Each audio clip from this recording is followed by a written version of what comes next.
پروفیسر نورالله چندن صاحب ته په دغه یو ټپه باندې بلنه ورکوم چې پیغله چې کونډ سړي له ورکړې پیغله چې کونډ سړي له ورکړي لکه د لم ټوټه چې سپی وتښتوي نه. اوس د ثواب او د عذاب قصه بیخي یوه ده.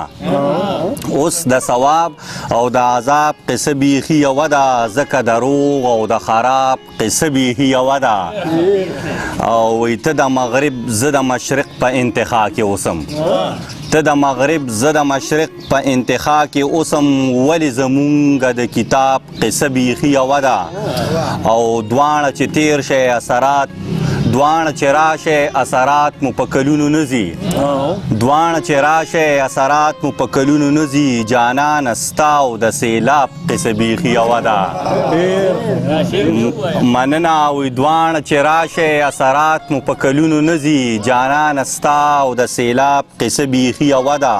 او دلته مې تا ته هلته رب ته مې تندي ایښي وي، دلته مې تا ته هلته رب ته مې تندي ایښي وي، ستا د تندي او د محراب قصه بیخي یوه ده.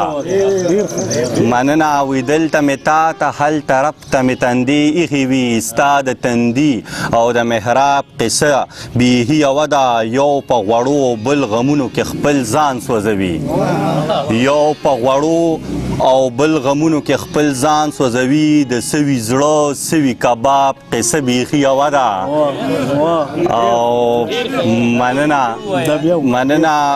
وایي یو په غوړو او بل غمونو کې خپل ځان سوځوي، د سوي زړه سوي کباب قصه بیخي یوه ده. او چندره ته خو دوکباز د کل جهان وختې، وایي چندره ته خو دوکباز د کل جهان وختې، ستا د وعدو او د سراب قصه بیخي یوه ده.